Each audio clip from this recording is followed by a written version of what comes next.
Mga kwento ng pag-ibig, kwento ng pag-asa at mga kwento ng buhay dito sa Barangay Love Stories. Love Stories.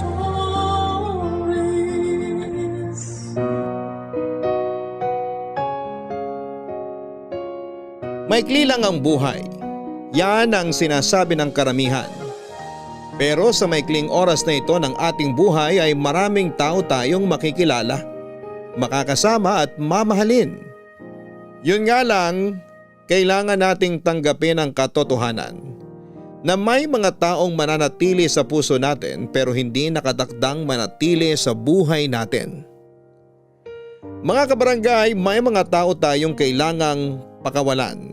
Katulad na lamang ng ginawa ng letter sender nating si Blessy. Sabay-sabay nating pakinggan ang part 2 ng kanyang love story. Dito namang sa mga kwento ng pag-ibig, buhay at pag-asa sa nangungunang Barangay Love Stories. Dear Papa Dudut, magandang araw po sa inyo, Papa Dudut. Para po sa mga hindi nakakakilala sa akin, ako po si Blessy, isang babaeng nagmahal at nasaktan. Nagkagusto ako sa isang lalaking hindi ako pinili. Umasa ako sa isang relasyong hindi nagkatotoo. Kaya ang ending, ako yung luhaan. Archie ang pangalan ng lalaking bumihag sa aking puso, Papa Dudut. Aksidente lamang kami nagkakilala sa isang bus terminal noon habang pauwi ako sa probinsya namin.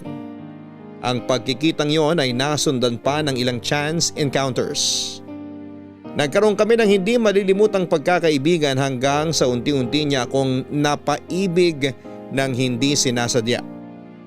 Papa Dudut, dati akong hindi naniniwala sa true love dahil ilang beses na akong pinagtaksina ng pag-ibig na yan. Pero noong nakilala ko si Archie, akala ko ay siya na ang babasag sa maling pagtingin ko sa pag-ibig. Inakala kong kami na ang nakatadhana para sa isa't isa.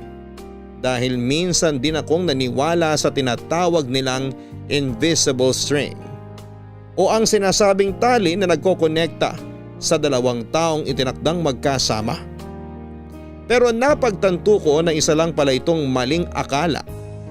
Dahil sa huli, mas pinili ni Archie ang dati niyang kasintahan kesa sa akin. Inabot ako ng 2 taon bago ko natanggap ang katotohanan na wala na talaga kaming chance para sa isa't isa.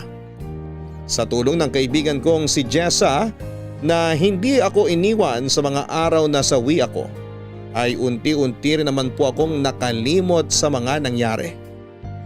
Ang ginawa ko na lamang ay ibinuhos ko ang lahat ng oras ko sa pagtatrabaho at pagpapaganda sa sarili ko. Pero kahit na ilang beses ko mang sabihin, nalimot ko na si Archie. Hindi pa rin naniniwala si Jessa hanggat wala raw akong taong ipinapalit sa pwesto niya. Naniniwala raw kasi siya na hanggat bakante ang puso ko, babalik at babalik ito sa dating laman nito. Kaya ang ginawa niya ay iniretiro niya ako sa mga kakilala niyang katulad ko ay mag-isa lamang sa buhay.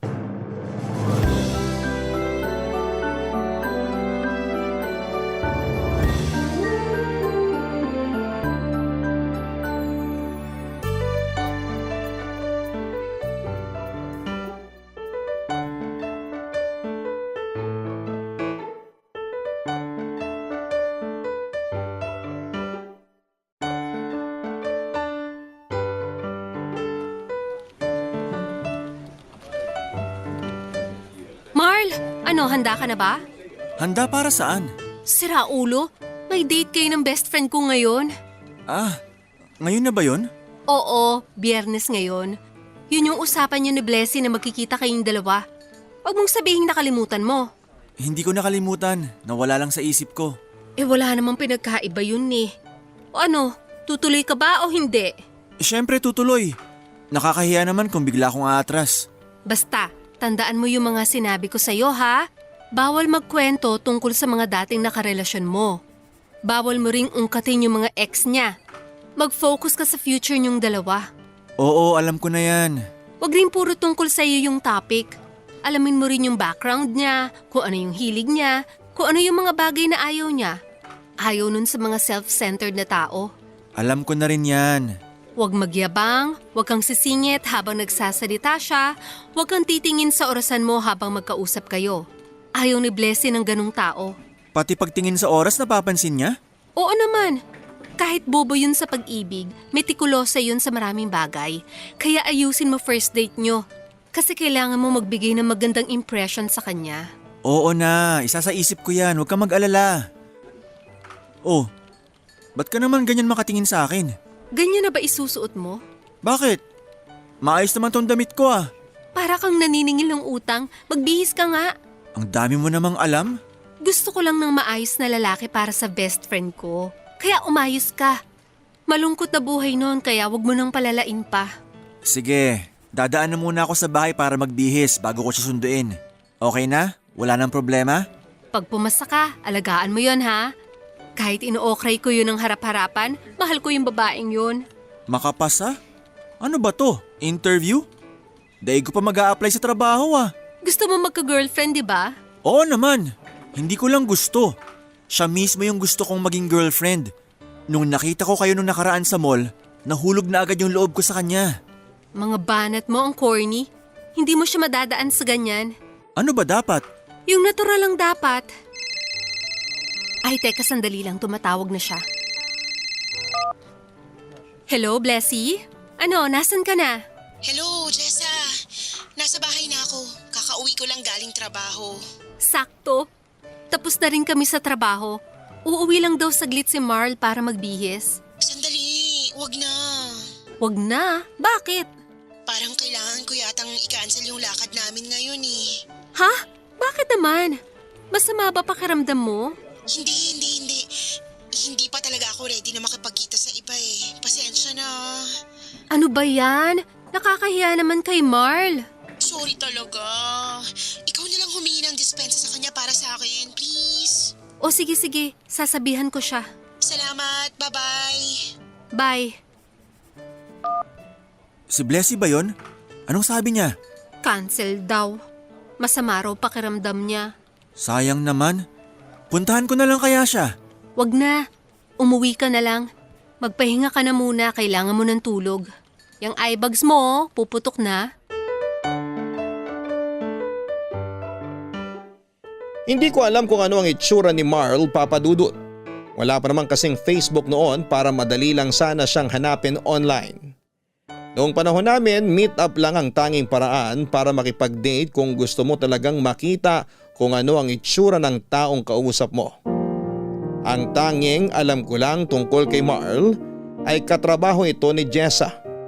Mas bata siya ng 5 taon sa akin, Papa Dudut. Gusto kasi ng kaibigan ko na subukan ko raw ang mas bata sa akin.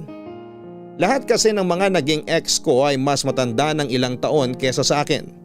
At baka yun daw ang rason kung bakit ako malas sa pag-ibig. Kaso nga lang, Papa Dudut, ay wala pa talaga ako noon sa mood na makipagkilala sa iba't ibang tao. Kahit na anong pilit sa akin noon ni Jessa ay hindi ako sumipot sa isinetap niyang date sana namin ni Marl. Takot pa kasi akong buksan ang puso ko para sa ibang tao, lalo na't alam kong bagong hilom lang ang sugat nito. Pinakiusapan ko lamang ang kaibigan ko na itigil na ang ginagawa niya dahil kaya ko naman talagang maging masaya kahit mag-isa lamang. Mabuti na lamang at inirespeto ni Jessa ang desisyon kong yon. Okay na ako na third wheel sa mga date nila ng boyfriend niya. Ang mahalaga sa akin ay wala nang nagpapabigat sa puso ko. Pero kung si Jessa ay tumigil na sa paghahanap ng mga lalaking pwede kong maging boyfriend, si Marl ay hindi. Kahit na naipaliwanag ko na sa kanya na hindi pa ako handa noon na pumasok sa isang relasyon ay hindi niya ako tinigilan. Sa halip ay siya na mismo ang lumapit sa akin para ipakilala ang sarili niya, Papa Dudut. Hi! Hello? Ano po yun? Ikaw si Blessy, di ba? Yung kaibigan ni Jessa? Opo, ako nga. Sino sila? Ako pala si Marl. Ako dapat yung imimit mo noon. Naalala mo pa ba? Ah, oo. Ikaw yung katrabaho niya? Ako nga. Mabuti naman nagkita na tayo sa wakas. Pasensya ka na nung last time hindi kita sinipot. Walang problema yon. Nagpaabiso ka naman eh. Hindi pa talaga ako handa na makipagrelasyon ngayon eh. Si Jessa kasi, sobrang kulit. Siya pa yung mas atat na magka-boyfriend ako kaysa sa akin mismo. Naiintindihan naman kita. Pero ayos lang ba kung makipagkaibigan ako sa'yo? Oo naman, walang problema yon. Basta kaibigan lang talaga ha. Oo, kaibigan lang talaga. Pangako. Kung pagkakaibigan lang naman ang hinihingi mo, bakit naman ipagkakait ko, diba? Mabuti naman okay lang sa'yo. Akala ko hihindian mo pati yun eh. Bakit mo naman naisip yan? Yung mga kwento kasi ni Jessa tungkol sa'yo, parang napakasungit mong tao. Parang ang hirap mong kaibiganin. Ako, masungit. Hindi Mas mabait pa nga ako kaysa kay Jessa eh. Teka, ano bang mga pinagsasasabi niya tungkol sa akin? Wala naman. Winorningan lang niya ako kung ano ba raw dapat yung mga kailangan kong gawin kapag magkaharap na tayo. Yung mga bagay na ayaw mo, ganun. Talagang determinado yun na ihanap ako ng boyfriend Kulang na lang ibugaw niya ako eh. Hindi naman. Concerned lang talaga yun sa'yo. Sabi nga niya, mahal ka niya kahit lagi kanyang inookray. Gusto ka lang daw niya makitang masaya. Masaya naman ako Sino nagsabing hindi? Alam mo, huwag kang nagpapapaniwala sa mga sinasabi noon. Minsan, siya lang yung gumagawa nun sa utak niya eh. Pero masaya ka naman ba ngayon? Oo naman. Bakit naman ako magiging malungkot? May trabaho ako, may tinitirhan ako, may pera ako. Dun pa lang masayang masaya na ako. Hindi ka ba malungkot na single ka? Hindi Porket ba single malungkot na agad? Ikaw ba? Single ka rin, diba? Oo. Malungkot ka ba? Hindi naman. Pero syempre naghahanap din ako ng makakasama ko sa buhay para mas maging masaya. Ayun, mas masaya. Ibig sabihin, masaya ka na. Hindi ka lang kontento. Hindi naman sa ganon. Oo, nandun na tayo. Masaya tayo ngayon. Pero hanggang kailan? Hindi naman pwede na manatili na lang tayo sa present time. Kailangan din nating pagplanuhan yung hinaharap. Tsaka na yan, hindi ko pa naman kailangan eh. Saka mo lang ba hahanapin kapag nangailangan ka na? Hindi ko alam. Pero bakit ko i-stressin ang sarili ko sa mga ganyang bagay, di ba? Kung di pa naman kailangan sa ngayon. May punto ka naman. Kaya sana maintindihan mo kung bakit sarado pa ngayon tong puso ko. Oo naman. Mahirap din namang ipagpilitan yung sarili ko sa taong hindi pa kayang tumanggap ng pagmamahal ko. Salamat at naiintindihan mo ko. Walang anuman. Masaya na ako na magkaroon ng bagong kaibigan. Oo, mas masaya yun. Low maintenance lang ang pagkakaroon ng kaibigan, hindi tulad sa karelasyon. Tsaka, masaya akong kaibigan kahit itanong mo pa kay Jessa. Ay, wag na pala. Sisiraan lang ako ng babaeng yun eh. Kakaiba rin kayong dalawa, no? Ngayon lang ako nakakita ng magkaibigan na nagsisiraan. Hindi naman kami nagsisiraan.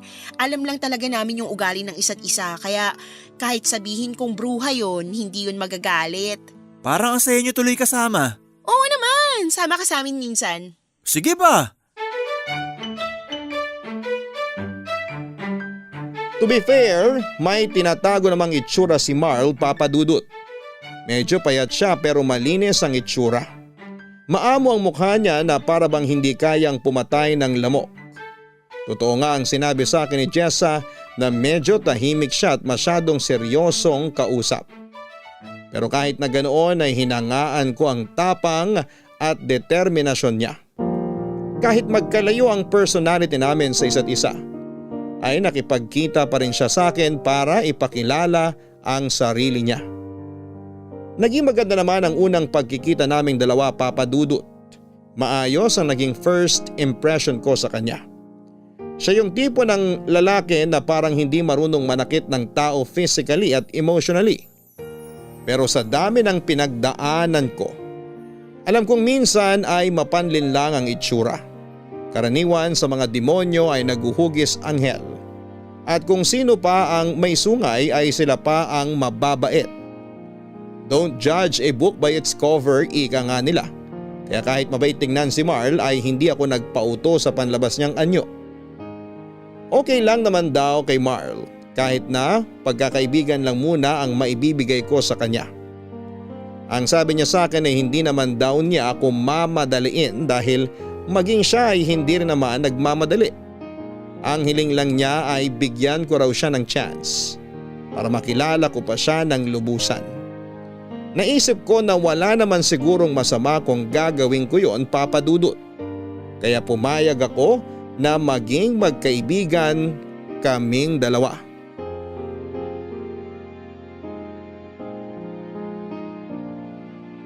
Papa Dudut, noong mga panahong nauso ang only calls at only texts ay halos araw-araw kaming magkausap noon ni Marl. Hindi ko inaasahan na magugustuhan ko ang presensya niya sa buhay ko. Sa ilang buwang pag-uusap namin ay napatunayan ko na mabait talaga siyang tao. Maalalahanin siya at marespeto. Bunso siya sa 5 magkakapatid at medyo nasa may kaya ang pamilya nila. Mas bata siya sa akin pero pareho kami kung mag-isip at yon ang nagustuhan ko sa kanya. Sa pagtagal ng panahon ay hindi ko namamalayang unti-unti na pala kaming nakabuo ng chemistry. Mas lumalim pa ang pagsasama naming dalawa at napansin ko na may mga katangian siyang sa akin lamang niya ipinapakita. Madaldal siya at maraming nasasabi kapag kaming dalawa lamang ang magkasama. Pero kung may ibang tao na ay daig pa niya ang pipi na hindi makausap ng maayos. Mapagbigay at gentleman din siya pagdating sa akin pero sa ibang tao ay parang wala siyang pakialam sa kanila. Sabi ni Jessa, may mga tao talagang sakalang bubuksan ang mundo nila kapag gusto nila ang isang tao at yun daw ang kaibahan ko sa mga taong nakapaligid sa amin. Gusto ako ni Marl at yung iba ay wala na siyang pakialam.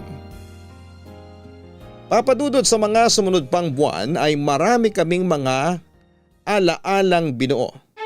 Mas pinagtibay pa namin ang tiwala namin sa isa't isa hanggang sa gumaan na rin ang loob ko sa kanya. Nung napansin ito ni Marl ay sa kanya sinubukang manligaw ulit sa akin. Kumusta na pala kayo ni Marl? Balita ko, nanliligaw na daw siya sa'yo ah. Oo, nanliligaw na nga siya sa akin. Tingnan mo nga naman, papatol ka rin naman pala. Nung una kunwari ka pa, hindi pa ako ready, mukha mo. Hindi pa naman talaga ako ready nun eh. Pero ngayon, nakita ko naman na parang sincere siya sa ginagawa niya kaya wala naman akong nakitang masama na payagan ko siyang manligaw sa akin. Ang tanong, bakit hanggang ngayon hindi mo pa siya sinasagot? Kasi ayokong magdesisyon agad-agad. Siyempre, kailangan nating siguruhin muna bago tayo umuo. Yun ba talaga ang rason? Oo, ano pa bang iba? Meron pa ba? Yung lalaking iniyakan mo noon, yung nakilala mo sa bus? Si Archie, wala na yun. Matagal na yung washed out sa buhay ko. Talaga lang ha? Talagang talaga. Malakas talaga yung pakiramdam ko na si Archie yung rason kung bakit ayaw mong sagutin si Marle. Bakit mo naman nasabi? Kasi sino namang babae ang hindi sasagutin ng tulad ni Marl? May itsura naman siya. May kaya, matalino, mabait. Nasa kanya na ang lahat oh. Ano pa bang hinahanap mo? Yun nga ang problema. Hindi ko pa alam kung ano pa yung hinahanap ko eh. Basta ang alam ko lang may kulang pa. Hindi pa 100% sure yung puso't utak ko. Ilang percent na ba kasi yan? Siguro mga 60? Kasi yung 40% na kay Archie pa. Bakit mo ba kasi binabalik pa si Archie sa usapan? Past na yun. Past is past. Wag na nating balikan yung tapos na. Ikaw yung hindi makaget over sa taong yun eh. Hindi naman naging kayo tapos wagas ka kung magluksa sa pagkawala niya sa buhay mo. Ikaw kaya yung banggit ng banggit sa kanya? Kahit hindi ko siya banggitin, ramdam ko. Kilala na kita mula kasingit-singitan mo, kaya huwag ka na magsinungaling sa akin. La, hindi ako nagsisinungaling. Wala na akong nararamdaman kay Archie. Tapos na ako sa kanya. Kasi tulad ng sabi mo, hindi naman naging kami. Sige, sabi mo eh. Hihintayin ko na lang kung ano mangyayari sa inyong dalawa ni Marl.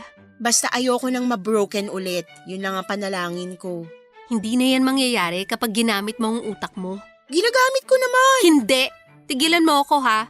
Ikaw tong nai-inlove sa taong hindi ka naman gusto. Nasaan utak mo doon? Kahit kailan talaga, sobrang sakit mo magsalita sa akin. Tough love ang tawag doon. Mas mabuti nga yung pinaprangka kita kesa hayaan kita magpakatanga.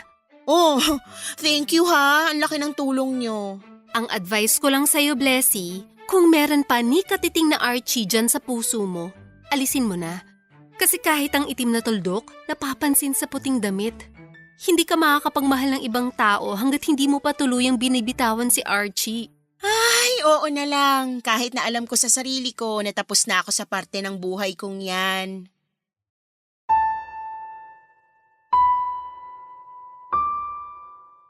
Pumayag ako sa panliligaw ni Marl, Papa Dudut.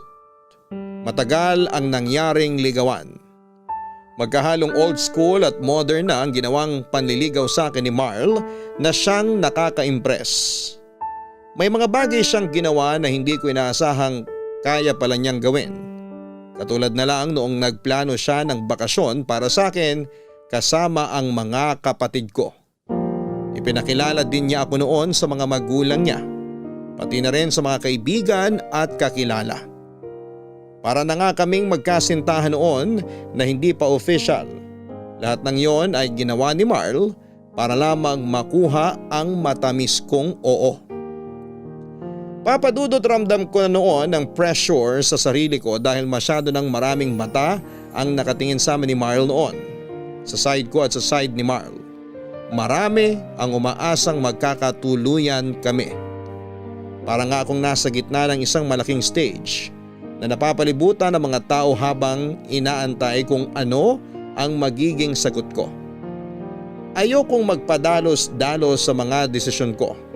Kaya tinimbang kong maigi kung ano ang nararamdaman ng puso ko.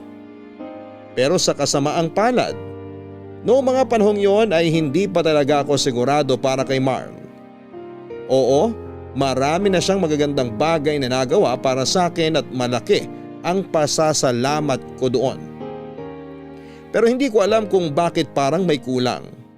Parang may hinahanap-hanap pa rin ako. At kahit man pilitin ko ay hindi ko magawang ibigay ang lahat para kay Marl. At inamin ko yon sa kanya, Papa Dudut.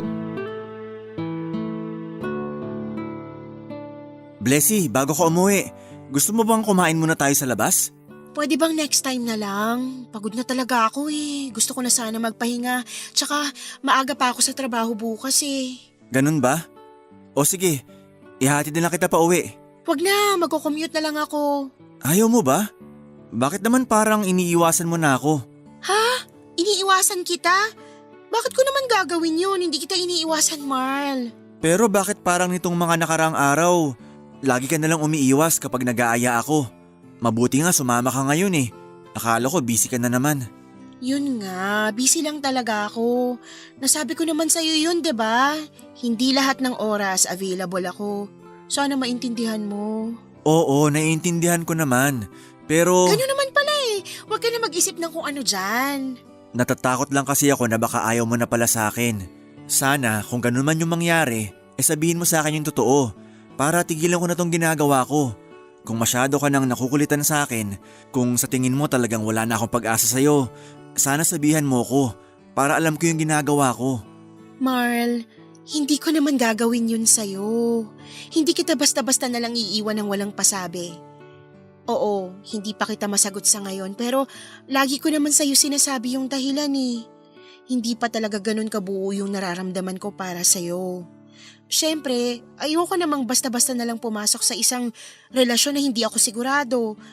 Ayoko nang saktan ng sarili ko, tsaka ikaw. Ayaw din kitang saktan kung sakali. Pero sa tingin mo ano pa yung kulang? Bakit hindi mo ko magawang mahalin ng 100%? Hindi ko alam. Hindi ko rin alam yung sagot dyan eh. Hindi ko pa masabi sa ngayon pero ramdam ko. Ramdam ko na may kulang pa. Kulang pa ba yung efforts ko? Yung pagmamahal ko sa'yo? Yung concern? Ano pa ba? Yung itsura ko ba? May mali ba sa akin? Ano ba yung kulang na yun para maayos natin? Hindi. Walang mali sa'yo, Marl. Hindi ikaw yung kulang. Ewan ko. Baka ako. Wala sa'yo ang kulang. Ang totoo nga, sobra-sobra na yung binibigay mo sa akin eh. Minsan minsan nakakalundo na rin. Sinasabi mo ba na kailangan ko nang tumigil sa panliligaw sa'yo? Ayoko lang nasayangin yung oras mo sa isang bagay na walang kasiguruhan. Hindi pa kita kayang sagutin ngayon. Hindi ko rin alam kung kailan mangyayari yon o kung mangyayari ba talaga. Pero sana, ang hiling ko, wag sa akin umikot ang mundo mo. Wag mo muna akong gawing parte ng buhay mo kasi hindi pa ako handang pumasok eh. Natatakot pa ako. Naiintindihan kita. Sorry kung yun ang nararamdaman mo sa ginagawa ko. Masyado lang siguro akong nawili sa ginagawa ko para lang mapasagot kita. Hindi ko na naisip na may boundary pala tayong kailangang irespeto. Ngayon alam ko na kung bakit parang dumidistansya ka sa akin. Sorry ulit. Hayaan mo. Didistansya na muna ako sa'yo. Hindi ko naman sinasabi na layuan mo ko. Pwede pa rin naman tayong maging magkaibigan eh. Yung pag-ibig na yan, hayaan na lang natin na dumating ng kusa. Huwag nating pilitin. Maraming salamat na sinabi mo ang totoong nararamdaman mo sa akin. Para at least alam ko na kung ano yung kailangan kong gawin. Hayaan mo, hindi pa rin naman ako titigil eh. Magpapahinga lang siguro pero tutuloy pa rin ako sa panliligaw sa'yo. Sabi nga nila kung gusto, gawan dapat ng paraan, di ba? Kaya gagawan ko talaga ng paraan para makita mo yung halaga ko. Yang sinasabi mong kulang na yan, hanapin natin para mapunan yung nawawala na sinasabi mo. Salamat at naiintindihan mo ko. Ngayong malinaw na ang lahat, pwede na ba kitang ihatid sa inyo? Kahit ngayon lang. O sige na nga. Ngayon lang to ah. Baka mamaya masanay ako sa hatid sundo mo. Sabihin pa nilang sinasamantala kita. Hayaan mo sila mag-isip. Ako naman yung nagmamahal eh, hindi sila. Kahit na. Iwasan na muna natin gumawa ng ingay. Alam mo naman yung mga tao sa paligid eh. Masyadong maraming sinasabi. O sige, ikaw bahala. Ano, tara na? Si Marl na siguro ang pinakamatyagang lalaking nakilala ko. Ilang beses ko na siyang sinubukang itulak palayo pero para siyang pader na ayaw paguho. Kahit walang kasiguraduhan kung sasagutin ko ba siya o hindi ay nagpatuloy si Marl sa panliligaw sa akin, Papa Dudut. Hindi siya tumigil. Sa halip ay mas nag-effort pa siya sa puntong ako na mismo ang nagigilty sa mga ginagawa niya.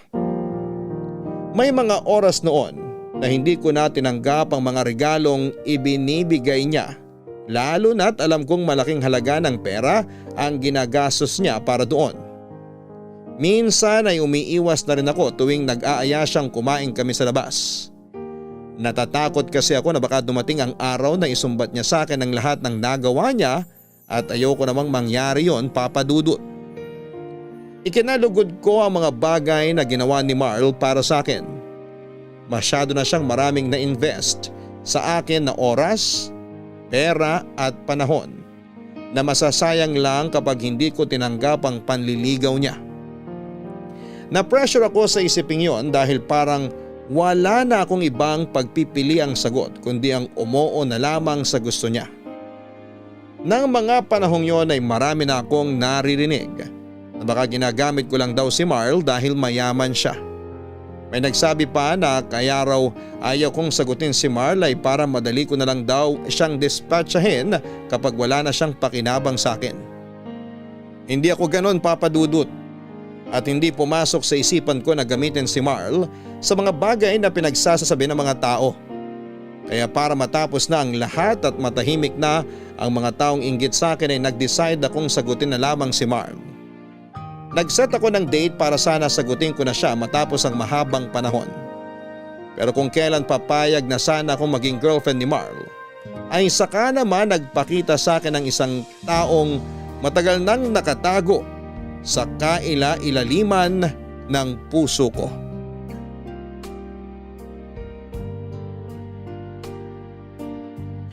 Naghahanap lang ako noon ng bagong casing para sa phone ko, Papa Dudut. Sa totoo lang ay wala naman talaga akong planong gawin yon. Pauwi na ako dapat galing sa trabaho ng isang lalaki ang nadaanan ko sa bangketa na nagtitinda ng mumurahing phone casing. Hindi doon ang karaniwang ruta na dinadaanan ko pero dahil bahasa nilalakaran ko pa uwi ay sa ibang kalye ako dumaan. Naaliw ako sa mga bagong design na nakita ko kaya napahinto ako para bumili. Habang abala ko sa pamimili ay isang pamilyar na boses ang tumawag sa pangalan ko. Paglingon ko ay halos tumalon ang puso ko nang mamukhaan ko kung sino ito. Si Archie Papadudut. Matapos ang ilang taon, matapos ang mahabang panahong paglimot ko sa kanya, ay parang isang bagsakang bumalik lahat sa alaala ko ang nakaraan naming dalawa. Ang lalaking nagpaiyak sa akin ng ilang araw, ang lalaking nagpaibig sa akin, ang lalaking nang iwan sa akin ay nakatayo sa harapan ko. Guwapong guwapo, suot ang nakakaakit nitong ngiti. Walang nagbago sa itsura niya, Papadudut. Parang hindi nga siya tumanda. Kung anong itsura niya sa alaala ko ay ganun pa rin ang itsura niya noong nagkita kami noong araw na yon. Siguro ilang segundo rin akong natulala habang pinagmamasdan ko ang mukha niya. Yon ang mukhang hinahanap ng puso ko. Ang mukhang inaantay ko. Siya ang rason kung bakit hindi ko maibigay ng buo ang pag-ibig ko kay Marl. Doon ko napagtanto na hindi ako makalimot. Natuto lang akong itago ang sakit na nararamdaman ko dahil simula noon hanggang noong araw na yon, si Archie pa rin talaga ang may hawak ng puso ko. Blessy? Blessy! Archie! Uy, ikaw nga! Ano ginagawa mo rito? Paano ka napadpad dito sa amin? May dinaanan lang akong kakilala. Diyan lang siya sa tapat nagtatrabaho. Sakto paglabas ko, namukhaan kita. Grabe ha, pagkatapos ng ilang taon pinagtagpo ulit tayo. Kaya nga Hindi ko alam na dito ko pa rin pala nakatira. Akala ko lumipat ka na. Hindi ako lumipat. Ba't naman ako lilipat? Dito lang yung trabaho ko. Dito pa rin ako nakatira simula nung nagkakilala tayo. Pauwi na nga ako galing trabaho Actually, hindi talaga dito yung daanan ko. Bahalang kasi sa kabilang kalye, kaya dito ako dumaan. Kung alam ko lang na nandito ka pa rin pala, sana dito dapat kita hinahanap. Ba't mo naman ako hahanapin? Sabihin na lang natin na may mga pinagdaanan ako malala nitong nakaraang taon. Naghahanap ako ng mga kasama tapos naalala kita nung nasa La Union pa tayo. Sinubukan kitang tawagan pero hindi na makontak yung number mo Yun ba? Nagpalit kasi ako ng phone number. Pero hindi ko alam na hinahanap mo pala ako. Noon yun, nung nag-break kami ng girlfriend ko. Break na kayo? Teka, itong girlfriend ba na to na tinutukoy mo yung girlfriend mo nung nasa La Union tayo noon? Oo, siya nga. Naghiwalay ulit kayo? Ano nangyari? Maraming nangyari. Ikaw kasi, nagpalit ka pa ng number mo di sana updated ka sa buhay ko. Kailangan ko mag-move on Iniwan mo kasi ako. Ha? Iniwan? Ano ulit yun? Ha? Wala. Ang sabi ko, busy ka na kasi sa love life mo noon kaya hindi na kita inabala. So, ngayon, may girlfriend ka na ba ulit o single ka na ngayon? Wala. Wala akong girlfriend ngayon. Maganda yan. Pahinga mo muna puso mo. Ikaw ba? May boyfriend ka na ba? Baka may asawa ka na. Asawa? Wala pa akong asawa, uy. Boyfriend nga wala ako Bakit naman? Choice kong wag muna makipag-boyfriend. Pero may naniligaw na sa akin ngayon. Actually, parang kami na nga Hindi pa nga lang official kasi hindi ko pa siya sinasagot. Talaga? Bakit di mo pa siya sagutin? Nag-aalangan pa yung puso ko Alam mo yung feeling sa mga horror movies na takot kang pumasok sa pinto? Kasi pakiramdam mo may panganib na nag-aantay kapag pumasok ka. Yun yung feeling na nararamdaman ko sa ngayon. Kasi takot ka para sa sarili mo. Dapat lang yun. Ibig sabihin, concerned ka sa sarili mo. Pero ganun naman talaga ang pag-ibig, di ba? Kailangan mong sumugal. Kasi hindi mo malalaman kung panganib ba o pag-ibig yung nasa likod ng pinto kung hindi mo bubuksan. Uy, ba't ganyan ka makatingin? Wala! May na-realize lang ako. Alam mo, na-miss ko to. Na-miss mo ang alin? Yung mga ganitong klaseng usapan natin noon, na-miss ko yun. Yung dating tayo. Pwede naman nating tuloy to kung gusto mo Total, sabi mo pauwi ka na. Baka gusto mo magkape muna. Oh, sige ba? Tara, marami tayong pag-uusapan. Ilang taon na ulit nung huli tayong nagkausap? 2 years? Matagal na pala, no? Oo. Kaya kailangan mo mag-explain bakit ka single ngayon. Nako, mukhang ma-hot seat ako ah.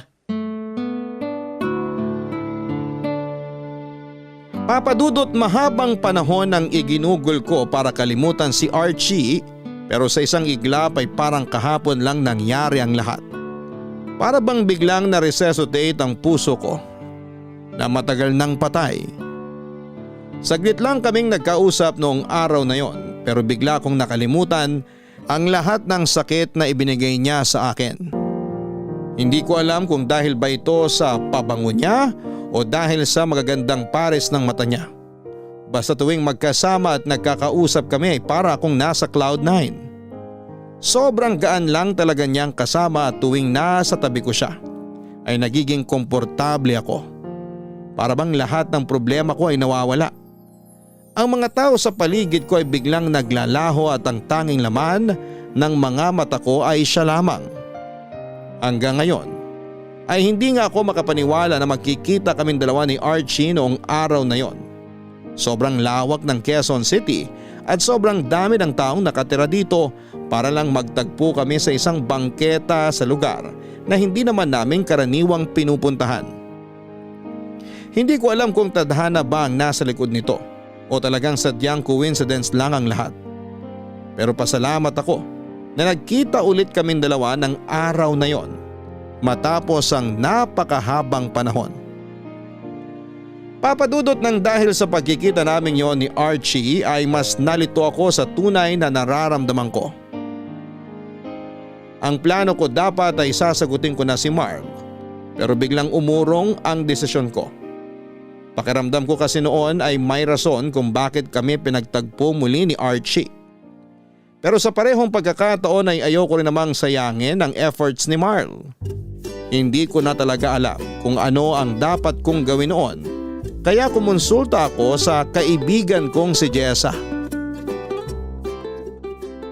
Jessa, may problema ako. Oo, alam ko. Kaya mo nga ako pinatawag dito, di ba? Wala naman akong ibang mapagtatanungan nito kundi ikaw lang eh. Tungkol saan ba kasi yan? Nagkita ulit kami ni Archie. Yung lalaking patay na patay ka tapos bigla kang iniwan sa ere? Jessa naman eh. O bakit? Totoo naman na. Kailan kayo nagkita? Last week lang. Paano? Nakipagkita siya sa'yo? O ikaw ang naghanap sa kanya? Aksidente lang kami nagkita sa daan. Totoo ba yan?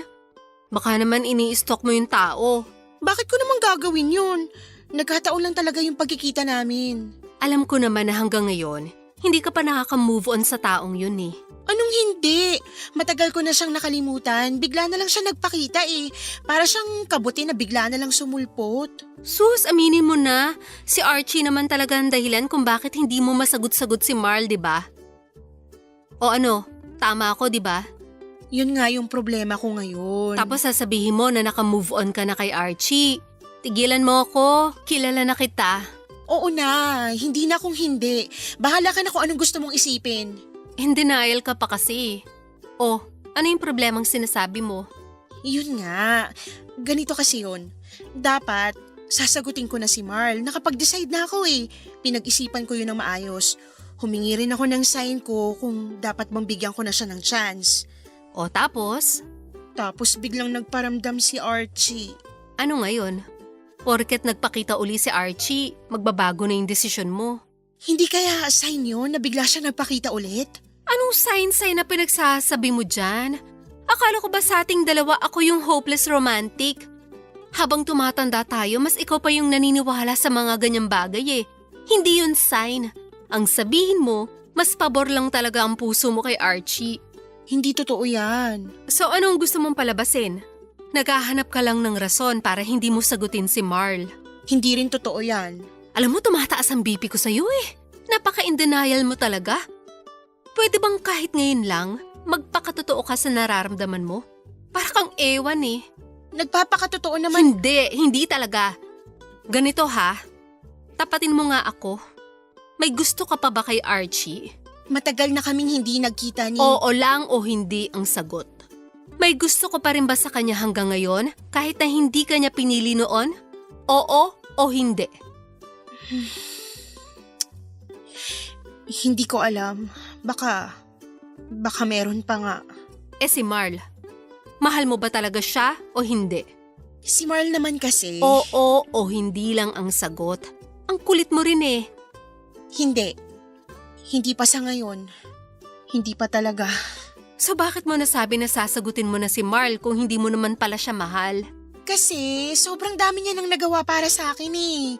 Ayoko naman siyang saktan. Ayoko na siyang paasahin kaya sasagutin ko na lang siya. Mas lalo mo lang paaasahin at sasaktan yung tao kapag sinagot mo siya kahit hindi mo naman siya mahal. Ang gawin mo, tapatin mo na lang si Marl na kahit magpasirko-sirko pa siya sa harapan mo, hindi mo pa rin siya magawang mahalin. Kesa naman pinapaniwala mo siya may chance na maging kayo kahit na ang totoo wala naman pala. Sa tingin mo? Oo, yun ang tama at dapat na gawin mo, no? At yung Archie na yan, kung gusto mo magpakatanga ulit sa kanya dahil sabi mo nga gusto mo pa rin siya hanggang ngayon, magpakatanga ka pa rin. Hindi kita pipigilan. Ang hirap kasi. Hindi yan mahirap. Alam mo na sa sarili mo na may pinili ka na sa kanila. Nakokonsensya ka lang kasi pinaasa mo yung isa. Kaya ngayon nagparamdam na ulit yung Prince Charming mo. Tapatin mo na yung isa na walang kayo at kailanman hindi magiging kayo. Oo na, sasabihin ko na kay Marl yung totoo. Salamat. Kahit masakit ka magsalita, naliwanagan ako sa mga sinabi mo. Masakit talagang marinig ang katotohanan.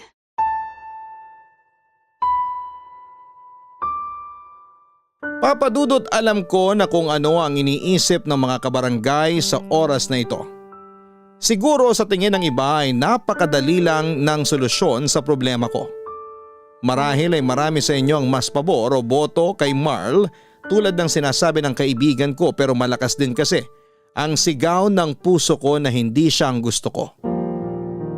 Alam kong ng mga panahon na yon ay hindi pa rin alam ni Archie ang totoong nararamdaman ko para sa kanya dahil hindi naman natuloy ang sana'y pagtatapat ko ng pag-ibig sa kanya. Pero iniisip ko na baka yon ang pagkakataon para ituloy ang naunsyami naming kwento. Sobrang hirap pumili sa dalawang taong magkaibang naging trato sa akin. Nandyan si Marl na walang ibang ginawa kundi ang buuin ang pagmamahal ko para sa kanya.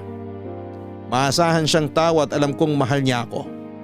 Pero nandyan din si Archie na walang kamuwang-muwang sa kung ano ang nararamdaman ko para sa kanya. Pero sa kanya ako masaya. Sa kanya ako nakakaramdam ng kaginhawahan. Si Marl ang sigaw ng utak ko pero si Archie ang gusto ng puso ko. Si Archie ang mahal ko pero si Marl ang nagmamahal sa akin. Papadudot, naisip ko noon na sarili ko lang ang pinapahirapan ko sa ginagawa ko. Hanggat hindi ako pumipili sa kanilang dalawa ay hindi matatapos ang dilema na pinagdadaanan ko, kaya napag-isip-isip ko na kailangan ko na itong harapin. Isang desisyon ang ginawa ko, Papa Dudut, at doon na po nagbago ang lahat.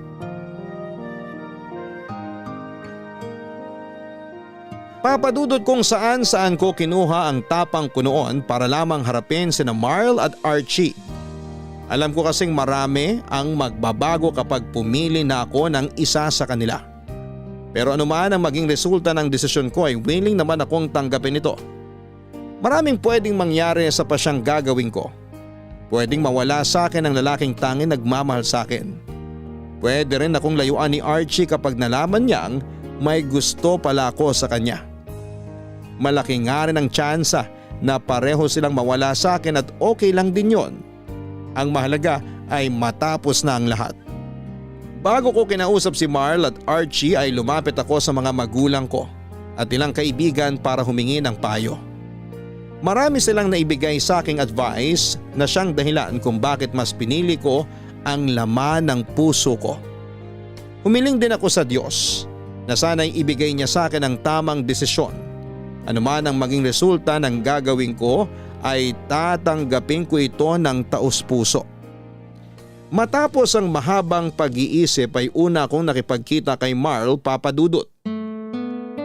Katatapos lang namin sa trabaho noong nagkita kami sa isang mall para kumain. Doon ko na po sinabi sa kanya ang lahat-lahat. Blessy, hinahanap mo raw ako? Oh, Marl, nandiyan ka na pala. Oo, gusto sana kitang makausap. Sana hindi kita naabala. Hindi naman. Nung sinabihan ako ni Jessa na gusto mo raw akong kausapin, dumiretso na agad ako dito. Gusto mo bang kumain muna tayo? Wag na, hindi na kailangan. Ano pala yung pag-uusapan natin? Bakit mo ako gustong makita? Gusto ko sanang linawin yung relasyon na meron tayo ngayon para maliwanagan na tayo pareho. Sasabihin ko na sa'yo yung totoo. Okay. Ano ba yung totoo? Alam kong marami ka nang nagawa para sa akin. Sobra-sobra na yung efforts mo para lang ligawan ako. Nagpapasalamat ako doon. Hinding-hindi ko makakalimutan lahat ng magagandang nagawa mo para sa akin. Wala yon. Hindi mo naman ako pinilit na gawin yun eh. Ginawa ko lahat ng yon kasi gusto kita. Alam ko, kaya nga masakit para sa akin na sabihin to sa'yo ngayon. Binabasted mo na ba ako? Sorry talaga, Marl. Pero kahit anong pilit ko, hindi ko talaga magawang tanggapin ka bilang boyfriend ko eh. Mabait kang tao, nasa'yo na lahat. Pero hindi pa rin kaya ng puso kong mag-commit sa'yo. Ganun ba? Nakakalungkot naman. Pasensya ka na talaga. Hindi ko naman sinasadya na paasahin ka eh. Akala ko rin kasi sa pagtagal ng panahon, matututunan ko ring mahalin ka. Pero kung ano yung pagtingin ko sa'yo noon, ganun pa rin yun hanggang ngayon eh. Hanggang kaibigan lang talaga.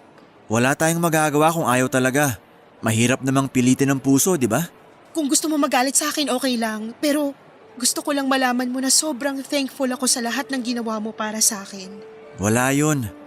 Alam ko naman na may ibang tao ka talagang hinihintay eh. Mahirap makipagkompetensya sa taong nakaukit na sa puso mo. Ha? Sinong nagsabi sa'yo niyan? Nabanggit sa akin ni Jessa na may una ka ng minahal bago ko dumating sa buhay mo. May isang tao ka raw na hirap kang bitawan. Yung babaeng yun, hindi talaga makapagpigil ng bunganga. Kaya kahit masakit sa parte ko, tatanggapin ko na lang. Pasalamat na lang ako kasi kahit ganon, binigyan mo pa rin ako ng chance na patunayan yung sarili ko. Kahit na simula pa lang, wala naman na pala akong pag-asa. Sorry talaga. Sana matanggap mo pa rin ako kahit bilang kaibigan lang. Tingnan natin kung paano yung magiging takbo ng mga buhay natin. Marl. Salamat sa lahat, Blessy. Mauuna na ako sa'yo. Sandali lang. May sasabihin ka pa ba? Gusto ko lang ulit magpasalamat. Salamat sa oras, sa pag-aalaga, sa pagiging kaibigan. Ang hiling ko sa'yo, sana makahanap ka ng babaeng totoong magmamahal sa'yo. Ikaw rin. Good luck sa'yo.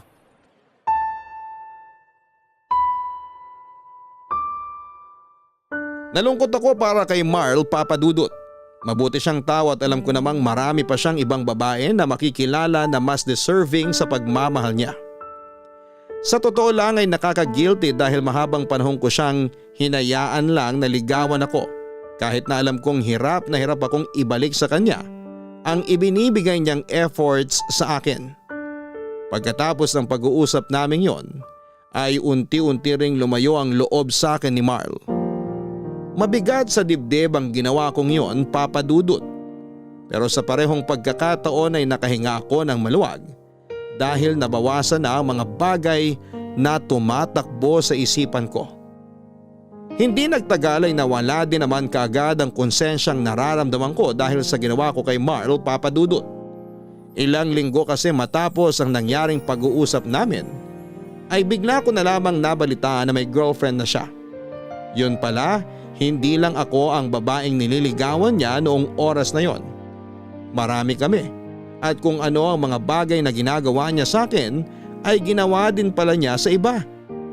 Kaya hanggang ngayon, wala akong pinagsisisihan sa ginawa kong desisyon dahil para akong nakaligtas sa isang matinding sakuna. Papadudot, ang sunod namang hakbang na ginawa ko ay ang harapin si Archie. Mas kabado akong makita siya dahil hindi ko alam noon kung papaano niya tatanggapin ang gagawin kong pagtatapat. Pero nandun ako sa sitwasyon na yon at kahit takot sa maaaring kalabasan ng mga pangyayari ay lakas loob ko pa rin po itong ginawa, Papadudot. Sobrang bored ko talaga sa bahay. Mabuti na lang naisipan mong lumabas. Salamat pala sa pag-imbita ha. Walang anuman. Tagal nating di nagkita kaya kailangan nating bumawi sa isa't isa. Nako, babawi talaga tayo. Para naman makahinga ako sa trabaho kahit papano. Sa totoo lang, ngayon na lang kasi ulit ako nakalabas Talaga ba? Parang sa ating dalawa, ikaw dapat yung busy kasi marami kang pinupuntahang lakad. Diba dati nga, nakakapagbakasyon ka pa sa La Union? Noon yun. Iba na ngayon. Hindi ko na magawang magbakasyon ngayon kasi kailangan na natin magpaka-praktikal. Sa bagay, tama ka nga naman. Tsaka, kailangan na rin talaga nating mag-ipon para sa future natin. Hindi na tayo tulad dati na gastos dito, gastos dun. Hindi na tayo bata para mag-aksaya ng panahon sa mga panandaliang bagay. Pero bakit nga ba bigla kang nakaalalang lumabas ngayon? Ang totoo niyan, may gusto sana akong sabihin sa'yo ngayon. Talaga? May sasabihin ka sa akin? Tungkol saan? Matagal ko na tong gustong sabihin sa'yo Hindi lang natuloy kasi, ewan ko, baka hindi pa siguro oras noon na malaman mo ang totoo. Anong totoo? Ano ba kasi ang sasabihin mo? Naalala mo pa ba nung una tayong nagkita? Sa kasal? Hindi, sa bus terminal. Nung pauwi ka sa Abra kasi maglalaro ka yata ng basketball. Nasiraan ka pa nga ng sasakyan nun tapos lumipat kayo ng bus kung saan ako nakasakay. Ah, oo. Naalala ko na. Yun pala yung una natin pagkikita? Oo, yun. Tapos, pagkatapos ng ilang taon, nagkita ulit tayo sa kasal. Nasundan nung nagpunta ka ng La Union. Tapos, ngayon ulit. Nakakatuwa no? Parang magkikita tayo, magkakahiwalay tapos magkikita ulit.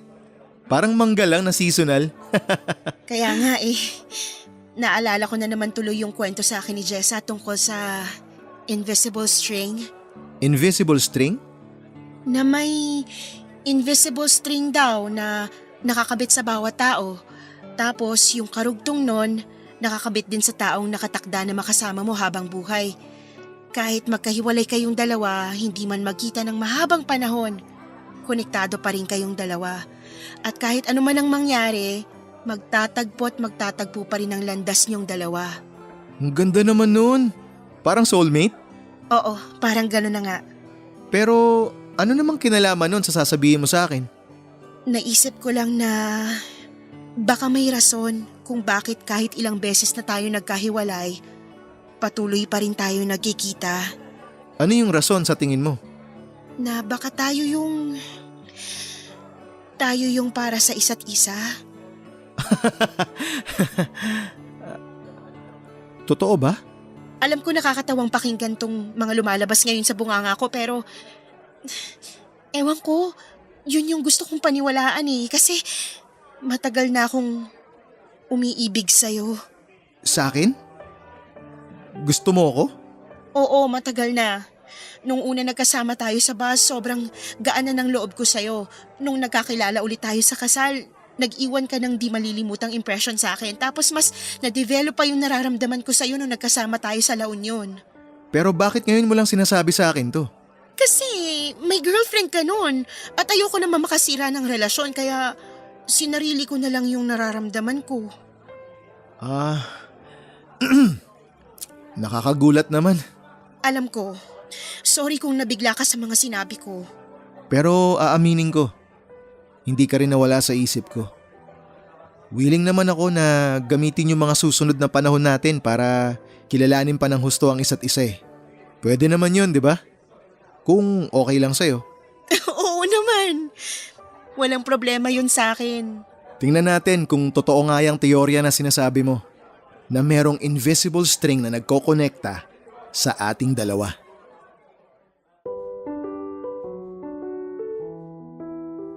Ganon na nga po ang ginawa namin ni Archie, Papa Dudut. Kinilala namin ang isa't isa sa mga sumunod na buwan. Sabay naming pinalalim at pinatibay ang samahan at tiwala namin sa isa't isa. Kalaunan ay unti-unti rin namang umusbong ang pagsasamahan naming dalawa hanggang sa pareho kaming nag-decide na pumasok na sa relasyon. Hindi ko inaasahan na darating din pala ang araw na yon. Ang araw kung saan ang lalaking inaasahan kong mapapasa akin ay magiging akin din pala. Totoo nga na nasa tamang timing lang yan. Siguro'y totoo nga rin na kapag kayong dalawa talaga ang tinadhana, magkalayo at magkaiba man ang landas ninyong pareho ay sa isa't isa pa rin kayo tutungo. Tumagal ang relasyon naming dalawa ni Archie ng halos 3 taon bago niya hiningi ang mga kamay ko, Papa Dudut. Pumayag akong magpakasal sa kanya. Nangako kami sa isa't isa na alagaan namin ang pamilyang itataguyod namin. Magsasama kami sa hirap at ginhawa, sa saya at lungkot at sa anumang pagsubok na darating sa buhay namin. Papa Dudut, sino ang mag-aakala na ang isang inosenteng pagkikita sa bus terminal ay mauuwi pala sa happily ever after? Pero happy nga ba talaga ang naging kwento namin ni Archie? Kahit na kaming dalawa ang nagkatuluyan. Hindi pa po tapos ang kwento naming dalawa. Pero hanggang dito na lamang muna ang ibabahagi ko sa inyo, Papa Dudut. Magandang araw ulit sa inyo at sa mga nakikinig ngayong araw. Asahan nyo na hindi pa po tapos ang kwento namin ni Archie dahil papunta pa lamang tayo sa climax ng aming istorya. Ang inyong forever kapuso at kabarangay, Blessy. Invisible string, soulmate, tadhana, anuman ang tawag dito. Isa lang ang napatunayan ng kwento ni Blessy ngayong araw. Lahat tayo ay may pagkakataong umibig at meron din tayong pagkakataong pumili ng taong mamahalin natin. At kapag dumating na sa buhay mo ang taong tingin mo ay nakatadhana talaga para sa iyo, huwag mo na itong pakawalan at pilitin mo itong ipaglaban. Hanggang sa muli mga kapuso, ako po ang inyong si Papa Dudut sa mga kwento ng pag-ibig, buhay at pag-asa sa Barangay Love Stories number 1. Sabay-sabay nating pakinggan ang iyong kwento ng pag-ibig, buhay at pag-asa. Ipadala lang sa barangaylovestories@yahoo.com. Nagustuhan ng iyong napakinggan? Ituloy yan via live stream sa www.gmanetwork.com/radio.